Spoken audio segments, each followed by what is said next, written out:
Hey there, guys. All right, today we are here with the final BlueJay video until he releases a new video. How to worship like an ancient Egyptian. I don't know what to expect based on this fucking this first image. Oh boy, this first scene here. Before we dive in, make sure you go and check out the links in the description box below. I would love it if you join the Discord and follow me over at Twitch. And please do go check out my gaming channel here on YouTube, where I upload old stream VODs and dumb clips. Alrighty, got nothing to add here. I don't know if there'll be really much for me to talk about. I'll probably just be laughing because BlueJay's comedy is right up my alley. Let's dive in. Ah, youth. It's a time many of us look back at fondly. Jumping in moon shoes to break new heights and ankles, getting God, I expired remember gumballs this. at a strip mall Mexican restaurant, questioning the fabrics of existence and the thin veil that separates that of reality and the surrealistic void of primordial despair while watching Courage the Cowardly Dog. Wow. Okay, I'm glad I didn't have that. I had that same fucking experience while watching that fucked up show. That show fucking messed me up. As I could not watch that show as a kid. I would still watch that show as a kid, but I would be disturbed after every single fucking episode, and I'd be like, why do I watch this? Or like sometimes, depending on the day, I would change the channel, but if like there was nothing else on, it would be the show that I would have on. Oh. This show fucking freaked me out. Had me thinking things that probably like a 6-year-old child should not be thinking about. Good times. But ironically, it's these very youngsters who are currently enjoying the responsibility-free era of youth who are often the Oh, I know this guy's on TikTok. This dude is not have. I think he's. It's not a good. At least as of recording this, from what I've been seeing occasionally pop up on my For You page, this guy's in danger. Like, he's a danger to himself with the lifestyle that he has been living, and he needs professional help. most eager to be rid of it. But until they can enter the adult world, they tend to seek some kind of identity to latch on to. Many choose to be jocks. Too many choose to be horse girls. And some of us find themselves with an addiction to fiction ancient Egyptian religion, such as our good friend Alex here. What? For me, it's Lord of the Rings. I'm not into Egyptian mythology. Oops, that's not your line. Right, gee willikers, do I love me some Egyptian deities? That you do, Alex. But even an Egyptomaniac like you can have gaps in your pantheon knowledge. So today, we're gonna cover some of the more zany aspects of Egyptian mythology, while also teaching you, in the modern era, how to worship like an ancient Egyptian.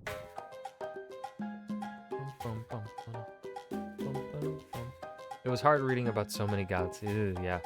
There's only one god. Now, Me. Alex, before we get started, we're just gonna need one blood sacrifice. What is that? Sea people, Alex, here to invade the Egyptian lands. But I thought the water tribe was a peaceful folk. While I appreciate you helping me hit my quota for pop culture references, Alex, I'm talking about the sea peoples who brought about the Bronze Age collapse and the destruction of the old powers.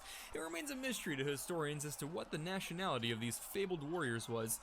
Oh, no way. What? Who are they? No time. They're heading this way. Luckily, I've got a few thousand slave volunteer fighters ready to defend them off. Okay, Alex, you'll need to command them. Hammer and anvil, you got this. What are you talking about? Okay, don't worry, Alex. We can make you into a brilliant Bronze Age general with Total War Pharaoh. The Total War franchise. I'm sorry, BlueJay, but anyone watching, do not play Total War Pharaoh. I've seen gameplay. I'm not boycott Total War until they get good again. It's Look at this. Look at that's garbage, dude. Rome 2 Total War looked better than this, and that came out over 10 years ago. Ugh. Like, Total War used to be such a dope franchise, and they fucked it up. Ugh. Yeah, don't play Total War Pharaoh, or if you do, just give it a fucking negative review. Or like even if you don't play it, give it a negative fucking review. Pharaoh today, and to let the folks at Creative Assembly know I sent ya. But for now, back to religion. The roots of Egyptian. They're never gonna work with me in the future.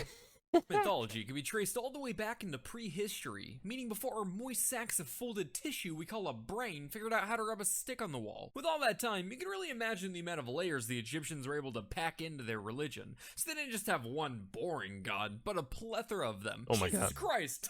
Not in this video, buddy. And those were just the major gods. That's not even taking into account the minor ones. Or the more minor ones. Oh. Or the Among Us one. Now, perhaps the Mogus. first question on your mind is how could some dude on the internet without a formal degree in the fields of mythology, theology, or even anthropology be qualified and able to accurately simplify a religion that existed for over 3,500 years and contains over 2,000 deities? Let's start off with something simple, like the creation of the entire universe. We're all familiar with the Abrahamic version of events, where in the beginning, there was pretty much just nothing until God decided to plaster up some LEDs. Ancient Egyptians, on the other hand, had a few different creation stories, each of which I consider to be a bit more flavorful. As one story goes, in the beginning, there was nothing but a chaotic, primordial cosmic ocean Fuck until yeah. a pyramid called Ben emerged from the abyss with a lotus flower that blossomed into the sun god Ra. Which sounds like something out of a King Gizzard music video, and also undoubtedly terrified any space turtles that happen to be in the area. Hey Nigel, how was Leah's first day of abyssal school? She was a little nervous getting on the celestial bus, but she powered through like a champ. Little Rascal's still down there now, but I'm sure she's having a great time. Now, while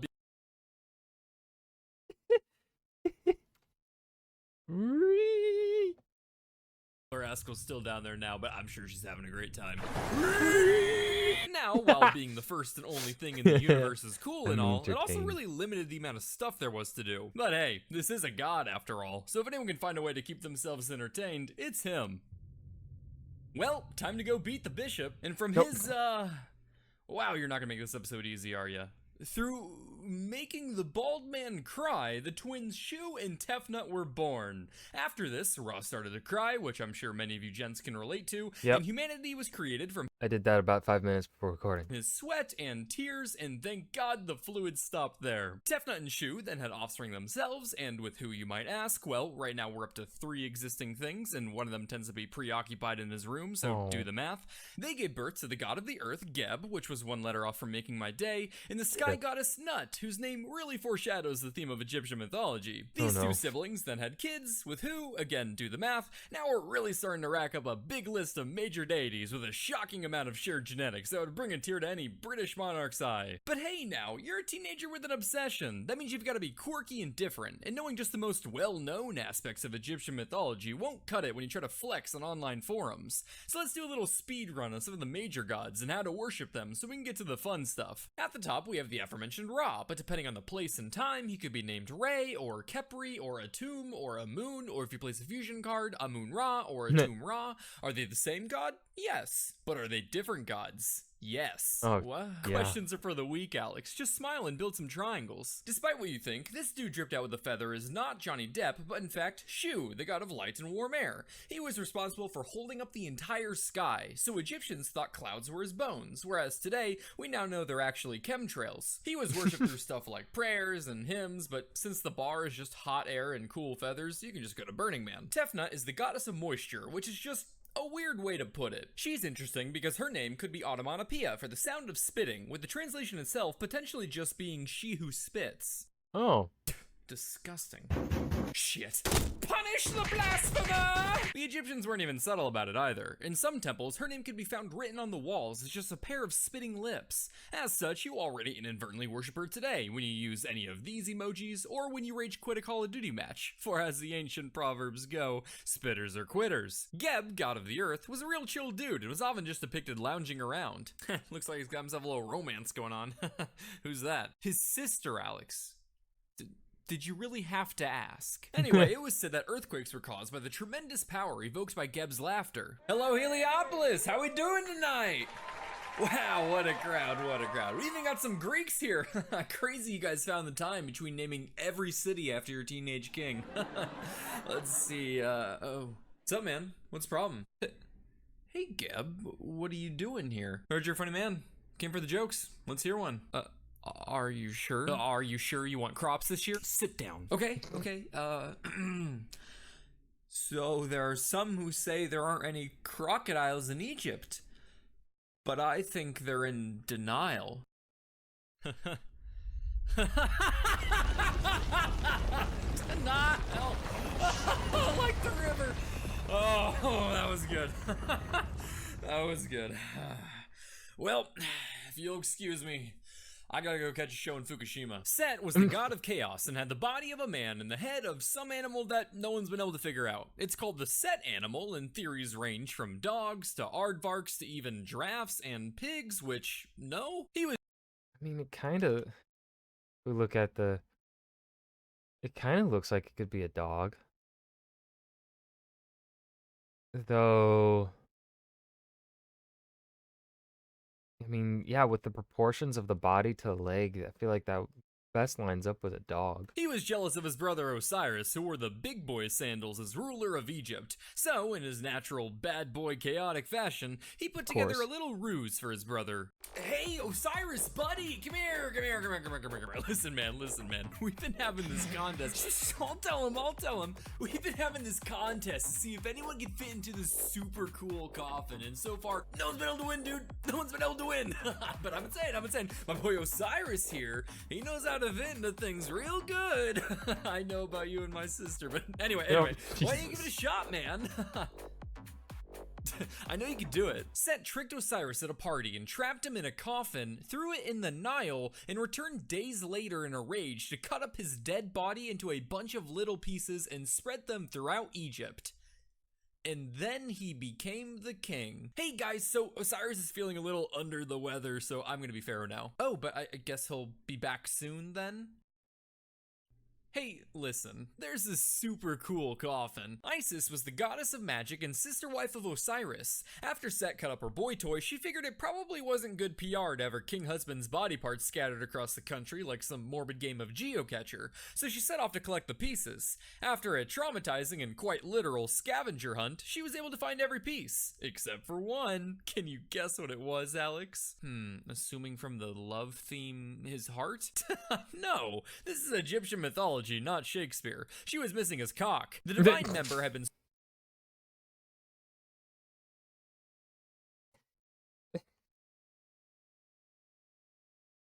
swallowed by a fish, probably turning it into a kaiju. So she whipped up a magic one so that she could conceive their future son Horus. And I'd just like to point out that before we've had a single non-incestuous relationship, we're already throwing in fourth base with dead brother. Too weird for you? Well, in another version, Isis breathes life into his body so she can get knocked up in bird form. Confused how that works? Not to worry. They left us a picture for reference. No. And while you could, I wouldn't recommend worshiping her today. Hold on. They left us a Is that?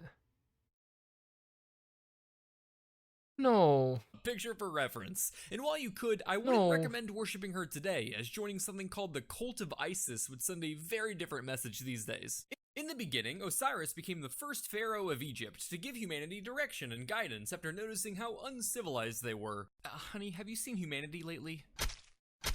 Nah, they're just having fun. No, not them. Them. Scarab, so good.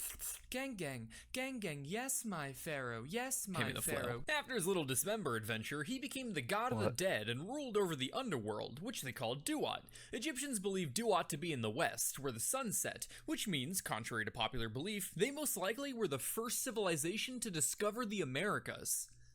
Otherwise, I have no idea how they knew where New Jersey was. One way Osiris was worshipped was through a yearly public play telling the story of his death, where reenactors, quote, beat their breasts and gashed their shoulders until the mutilated remains of the god had been found and rejoined. Wow, screams of despair and beating yourself up. Isn't that why you're going to therapy, Alex? Looks like you've got this one taken care of, buddy. Horus is a falcon god, symbol of divine kingship, and an S-tier smash character. One of the most important Egyptian gods, he's famous for his contendings with Set to reclaim the throne taken from his father. A lot of wild and insane shenanigans took place over this 80-year period of conflict, but one contest definitely stands out. And to tell this story without getting my video removed, we're gonna have to enter the Euphemism Coliseum. Let's say both Set and Horus each had long ships containing men of the sea men, if you will. One night, Set wanted to assert dominance over Horus, so he attempted to seduce his nephew and docked his ship at Horus's port, sending his sea men into Horus's territory. Horus, however, had a closed border policy, so he caught these sea men in his hand and threw them into the Nile. After this, he went to his mom Isis, who helped him coax his own sea men out of his ship so he could sneak the little guys into some lettuce that Set then ate. Both Set and Horus then went to the gods, who heard Set's claim of dominating Horus by invading him with his sea men, but when he tried to summon them, they answered from the Nile. Horus then claimed his dominance over Set by tricking him into eating his covert sea men, and when he summoned them, they answered from inside Set, proving that Horus had dominated his uncle. Yes, Horus was working.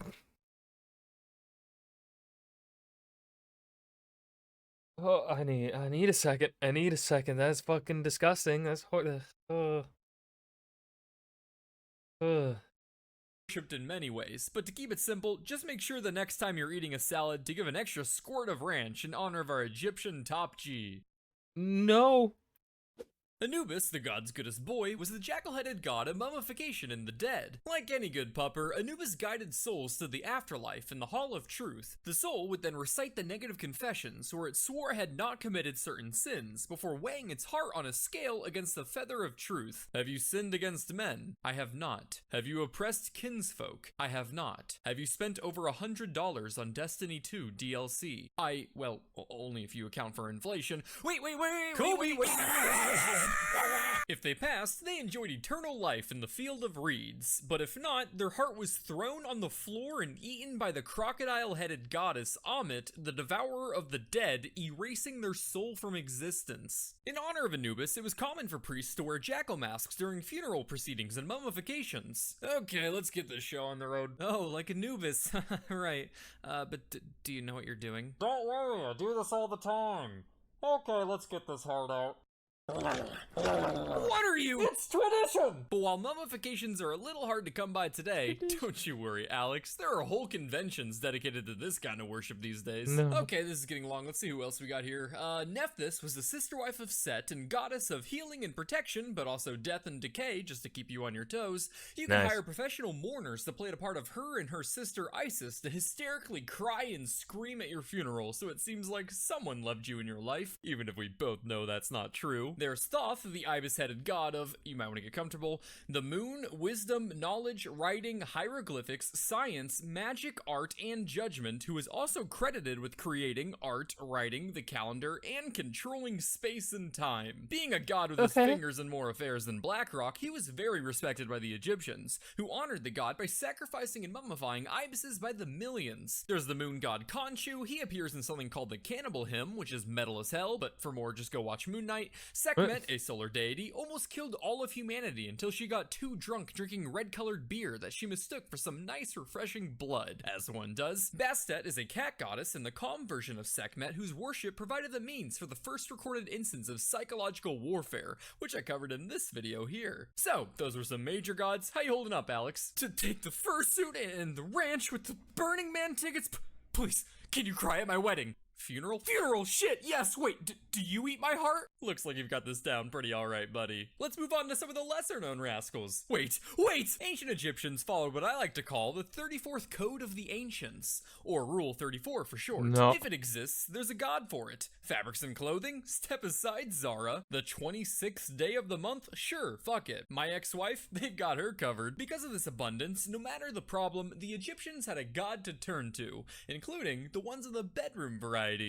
Why are you staring at me? Before our gods of today, pharmaceutical companies blessed us with the blue pill, men and also women experiencing fertility problems in the good old days often turned to religion for guidance. And apparently, for the ancient Egyptians, nothing really screamed healthy sex life like a grotesque crouching dwarf. Meet Bess, a demon god of sexuality, fertility, childbirth, humor, protection, and war. Quite the resume. Unlike almost all other Egyptian gods, Bess was shown face on and was depicted as a short and chubby little dwarf man with with the face of a gargoyle, a lion's mane, and a tongue that's always sticking out, either because he just did the one chip challenge, or because the gods are just so inbred at this point that it's a miracle he even has one in the first place. Being just the beacon of beauty that he was, people would spend the night in incubation chambers with naked images of Bess and his goddess counterpart, Besset, plastered on the walls to cure their fertility problems. Hey man, do you ever have problems getting a...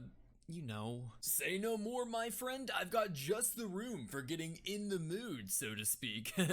Oh, really? Yeah, dude. The walls are just plastered with images, among other stuff. Ew, but I guess that's what I'm looking to be able to do, so okay, sign me up. How's it going in there, For buddy? the best time. I don't know, it's not really doing it for me. Are you sure this is the right room? Yeah, dude, it works like a charm on me. Here, let me show you. Wait, no. Bess stood for all things good, and it was believed that if a child was laughing for seemingly no reason, it was because Bess was nearby making funny faces. Kinda sweet until you remember Bess runs around displaying his gargantuan genitals like a hobbit crackhead from Venice Beach. So, Alex, if you want to keep the spirit of Bess alive today, you can always smile at kids from the bushes of your local playground. Don't do that. No, Don't. what is that? Oh, that's Aten, a solar deity portrayed as a sun disk. Why does it have hands? Why do you have hands? That was kind of rude, Alex. Now look what you've done. Say you're sorry. I'm sorry, Aten. Now say he's a very cool sun god. You're a very cool sun god. Now declare him the one true god and renounce your worship of all other false idols. You're the one true- wait, what? Aten's biggest claim to fame came during the reign of Akhenaten, who thought the sun disk was such a dope god that he figured, why bother worshipping all these other wannabes? So he put forth a decree that banned the worship of any god besides our little disk friend, and even went as far as building an entire new capital completely dedicated to the worship of Aten. What in Sundisk's name is this? Wait, Akhenaten, I can explain. I'm sorry, what part of one god did you not understand, Bayek? It's just, I've been having problems lately. You should have come to me, Bayek. We don't need this pagan garbage. The worship of Aten is the light that shines upon all paths towards restoration. How's it going in there, buddy? Hold on. The Atena's time. I don't know, doesn't really work.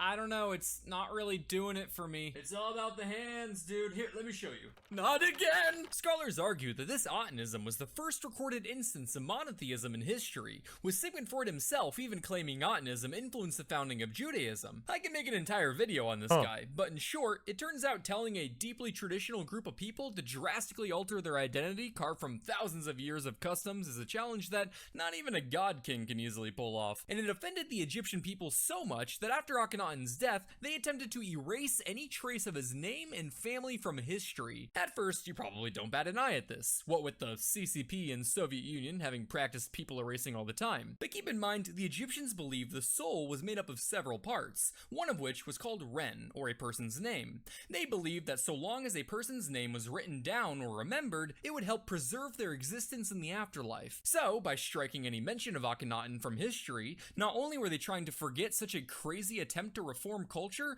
but they were trying to destroy a literal piece of his soul. Speaking of the soulless, pharaohs were not just a part of the Egyptian elite, but were themselves considered gods in Egyptian mythology. Because of this, they tried to live up to the theme of their divine connection. Theme?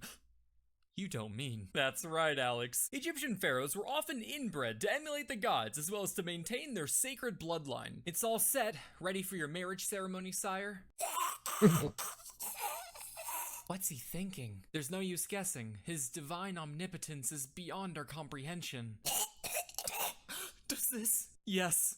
He approves of us. But what if you're not a pharaoh and just your typical average Joe? Well, Alex, along with all the aforementioned forms of worship, there are a plethora of intricate traditions and customs that one could follow. But since I'm on page 11 of the script, for the sake of time, just make sure you've got a bunch of amulets on you for every occasion. Hey, boys, do you have a few minutes to talk about serving your country in the Marines? Egyptian mythology, hilariously wacky, but a little too Game of Thrones inspired. 9 out of 10 stars. I like how this didn't really cover how to worship. It just kind of covered their gods a little bit, and we didn't really get to the how to worship part. But he still titled it How to Worship Like an Egyptian. I enjoyed this. Not my favorite of his, but still pretty good. It did feel like it dragged on a little bit, or that just might be because I'm fucking tired right now. But I hope you guys enjoyed. Remember to hit that like button and subscribe for more. and I will see you guys in the next video. Peace.